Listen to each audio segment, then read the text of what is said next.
Welcome to the Laws of Business Mastermind show. I know we don't look like Bill and Andy, but this is going to be a really incredible event. My name is Emily Hauser. I am the Senior Director of Marketing here at the SMB Team, and I'm joined by none other than Brandon Bowers, EVP of Operations here, who ties together all the magic here behind the scenes at the SMB Team. So today we're talking all about stress-free team management. So what does that mean? And in the last 6 months, we've went from 15 to 44 full-time employees. As I mentioned, and I'm sure you guys all know, we have recently merged together. And not only have we merged, we've expanded. And it has been a really incredible ride, but we have learned quite a bit. And by the end of this year, we're going to be at 60 full-time team members. So the biggest question is, how do we keep 60 people aligned, inspired, excited, while also matching the goals and the growth trajectory of the business, right? And for you, and for your case, that's your law firm. And the biggest key today is that we have to build the firm that we want, not the firm that we have. So whether you are a solo, whether you have 3 attorneys, whether you have 1 paralegal, support staff, 10 attorneys, 20 attorneys, where do you want to be in 3 years? Right? And today we're going to talk about how you can build that firm of the future. So when you get there, and as you scale to that point, you can build it so that the pieces are in place so you can step away, right? Perfect example being you have Brandon and I here today, and Bill and Andy are actually at a conference this whole entire week. They are not talking to the team the entire week. They are on what's called Think Week, right? They're learning from mentors. They're learning from other coaching programs at how to be better business owners, how to be better leaders, and how to grow our own business, right? And also how to distill that information down for our coaching clients. So let's dive into this. What does stress in a team and law firm environment look like, right? Well, and this is what it looks like for you, right? It could be a lack of clarity. Perhaps you have an underperforming employee and you don't know how to hold them accountable. You don't know how to have that conversation. You don't know how to coach them to get better results. And you're a little bit stuck on how you transform their underperformance to hitting the metrics and the objectives of the firm, right? It could also look like, it's not great to say, but hiring wrong fit team members. It's expensive right? Time and resource wise, right? Everything you put into onboarding them. And also there's another important concept I learned recently, right? Imagine if you spent half of the time that you spent on lower performing employees on your high performers, right? We spend so much time trying to get lower performing employees or team members up to par with the higher performing team members. But imagine if you were to pour time and resources into higher performing team members. Can I say something on that? Yeah. I was actually at a company before where our highest performing team members actually expressed frustration. And we had people, I think, leave because we were not giving them the attention they deserve, right? They wanted to continue to grow. They wanted to get to the next level still. And they were doing everything that we asked them to do and going above and beyond. Right. But what happens as the business leaders, as the law firm leaders, we sit here and we say, oh, they've got it, right? We don't have to worry about John. He knows exactly what he's doing. So you don't think about it. You think he's okay. And you don't give them any attention. Right. And they still need that development. They still need that coaching to get to the next level. And so they get frustrated. And a lot of times we can lose great team members because they feel like, well, they're over here working with this other person that clearly is not a core value fit, clearly isn't trying or isn't capable. Right. So that can be really dangerous. It's so true. And, there's other things too. How many of you have dealt with cultural issues in the law firm? Someone's showing up late consistently.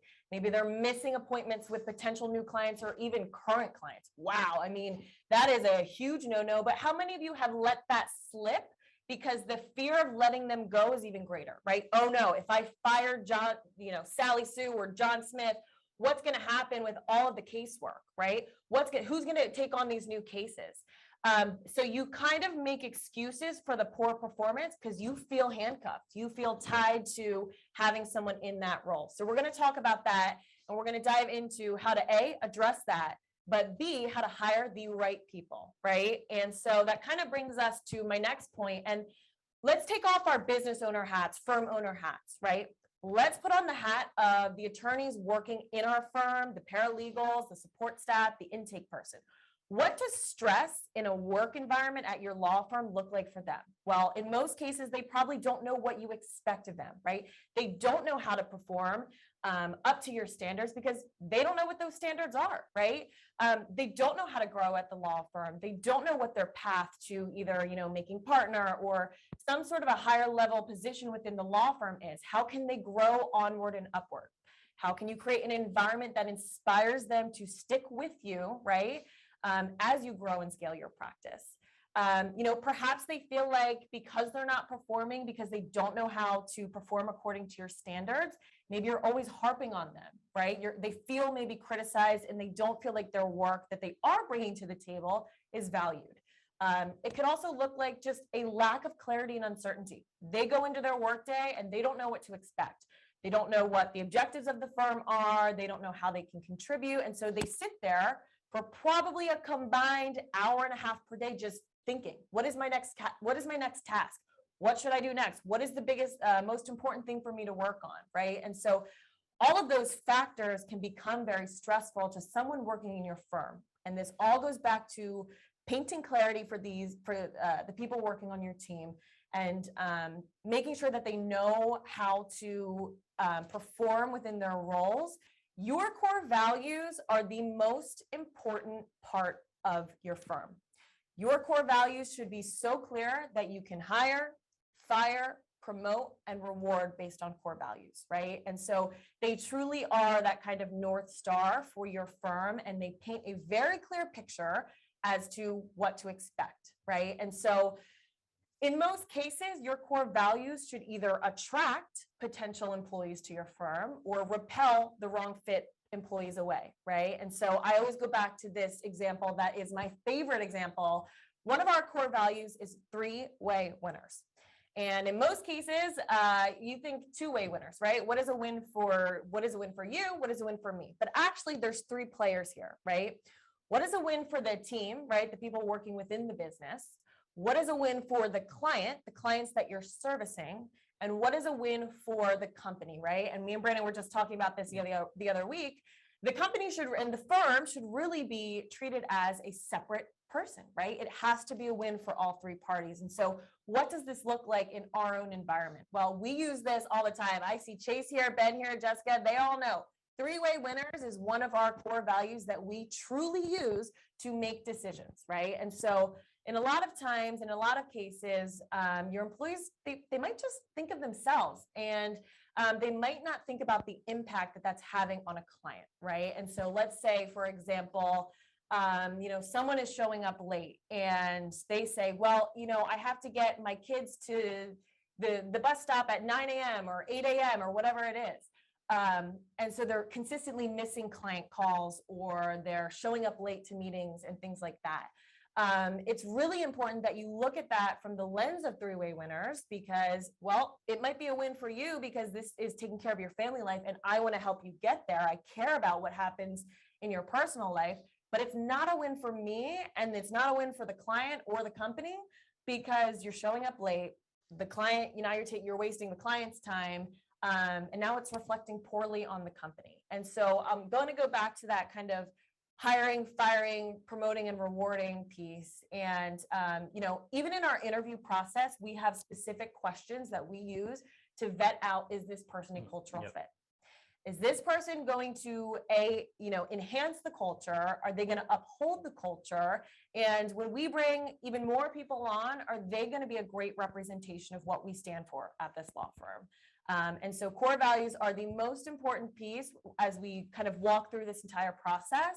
And it really kind of sets the tone for what you will accept and what you won't accept at the firm. Yeah, this is the first foundational piece that I was talking about, right? So it all goes back to core values. You hear Bill talk about it all the time, and it's because it's the most crucial piece. I mean, it sets the foundation for everything you're going to do, right? Your vivid vision, where you're going to get to, how you're going to treat your clients, what you're going to offer them, how you're going to treat your employees.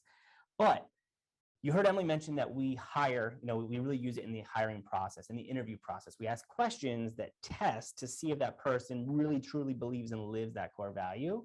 And so that is really important. But then beyond that, you have to ingrain it into everyday operations and culture, right? So I see a lot of businesses, they have great core values, but they don't incorporate it every day. We share gratefuls with the team, something we're grateful for another team member for, as it relates to one of our core values.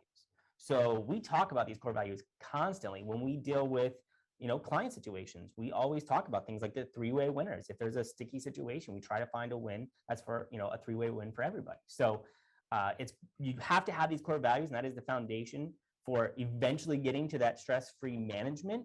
Because if you have team members that are bought into the core values and you truly live them, eventually, that culture just becomes a lot more stress-free because everybody's going in the same direction. The people working for your firm, they want to understand what's expected for them, right? And you can have fun with it, right? We always, one of our core values, be the bar, is the one that we say this every single day. When we sign off of our daily huddle meeting, we put our hands in like a team and we say, be the bar, because truly every day we want to step into our days and we're not setting the bar. We are the bar, right? And so if you don't have core values, I really, really strongly encourage you to write some thoughts out and set the core values and have your team be a part of this, right? If you have a leadership team or if you're a smaller firm, get the entire team a part of it, put your heads together, right? People want to represent what they feel like they can contribute to. Emily mentioned that we hire to core values, right? And we certainly do. We have it in the interview process. Another part of our interview process is using assessments. You hear Bill talk about Kolbe, DISC. Next week, actually, because many of you probably know, Jessica just got certified in Kolbe. So she's going to be rolling out some more information around the Kolbe program. And next week, Dennis and myself are getting trained on predictive index, which is just another kind of encompassing tool.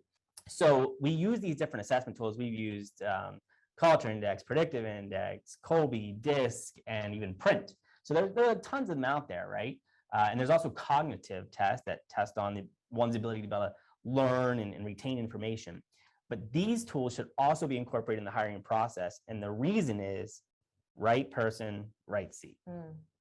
If you do not have the right person in the right seat, you are not going to have stress-free management, right? You can try all day long to try to push. I was speaking with someone earlier, right? If someone is not the right trait assessment, and what this does is different assessments will tell you maybe personality traits. It might be how you problem solve, how you handle certain situations. There's different tests that test different things, but you align them to the role itself. So for instance, Jessica, just got certified in Kolbe, and there's a test that we can take where the manager fills out a program and says, hey, here is the ideal Kolbe trait pattern for this particular role. And her role is the coaching manager. And so I filled it out and it came out almost identical to her Kolbe score. So we know she is in the right seat, right? Because we can predict, because her traits match the ideal pattern for that role, there's a great chance she's going to be able to be successful.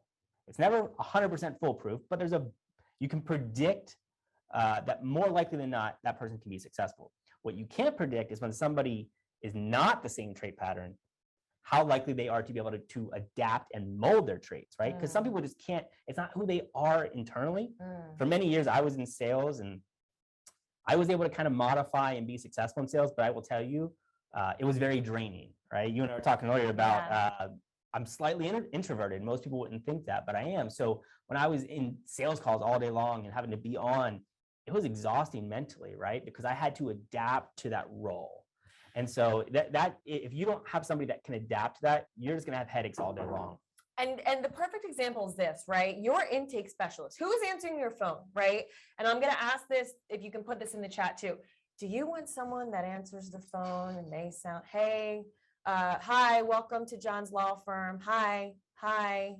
Or do you want, hey, hope you're having a great day. John's law firm here. What can I do for you? Right? You want someone super upbeat, super energetic, someone who can convey verbally the energy of your firm and the experience that person can have, right? Because that is the most important touch point.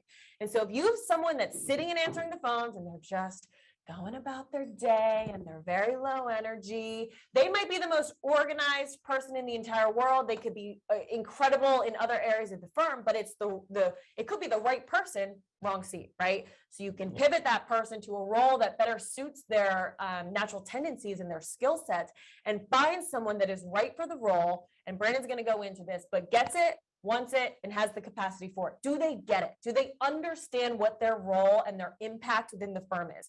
Do they want it, right? Do they truly at the end of the day, they can see themselves being here and doing this for the long term. And do they have the capacity for it, right? Do they have the bandwidth to take this on and things of that nature? But you know, these personality assessments, they really, really, really give you an insight in the interview process, so you don't end up in those sticky situations where you have the wrong person, maybe wrong person, wrong seat, or just the right person in the wrong seat.